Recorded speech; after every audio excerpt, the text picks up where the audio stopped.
ಏನು ನಿರ್ವಹಿಸಿರುವುದಿಲ್ಲ, ವಾಹನಗಳ ಲಾಕ್ ಪುಸ್ತಕಗಳನ್ನು ನಿರ್ವಹಿಸಿರುವುದಿಲ್ಲ. ತಗೊಳ್ಳಿ, ಏನ್ ಮಾಡ್ತೀರಿ ಮಾಡಿ, ನಮಗೆ ಎಷ್ಟು ಡೀಸೆಲ್ ನೀವೇನ್ ಮಾಡ್ತೀರಪ್ಪ? ಎಕ್ಸಿಕ್ಯೂಟಿವ್ ಆಫೀಸರ್ಸು ಅವ್ರ ಮೇಲೆ ಏನ್ ಕ್ರಮ ಕೈಗೊಂಡಿದ್ದೀರಿ, ಏನ್ ಇನ್ಸ್ಪೆಕ್ಷನ್ ಮಾಡಿದಿರಿ, ಯಾವ ಪಂಚಾಯತ್ ವಿಸಿಟ್ ಮಾಡಿದಿರಿ? ಸಾರಥಿ ಗ್ರಾಮ ಪಂಚಾಯತ್ ಯಾರ ಸಂಬಂಧ ಬರ್ತದೆ, ಯಾರಿಗೆ ಬರ್ತದ ನಿಮಗೆ? ಇದನ್ನ ಕೂಡಲೇ ಇನ್ಸ್ಪೆಕ್ಷನ್ ಇನ್ವೆಸ್ಟಿಗೇಟ್ ಮಾಡಿ ರಿಪೋರ್ಟ್ ಬರ್ಕೊಂಡಿದ್ದೀರಾ? ಏನ್ ಮಾಡ್ತೀರಿ? ಈ ತರ ಜನ ನಮಗೆ ಸಹಕಾರ ಕೊಡ್ತಾರೆ, ಏನಾದ್ರು ಇನ್ವೆಸ್ಟಿಗೇಷನ್ ಮಾಡ್ತಾರೆ.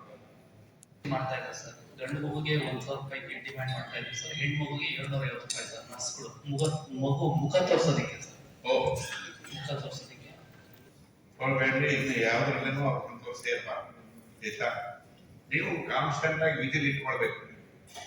ನೀವು ನಿಮ್ಮ ಇನ್ ಹೌಸ್ ನಿಮ್ಮ ಮನೆ ಶುದ್ಧವಾಗಿರಬೇಕು, ಸ್ವಚ್ಛವಾಗಿರಬೇಕು. ನಿಮ್ಮ ಕೈ ನಿಮ್ಮ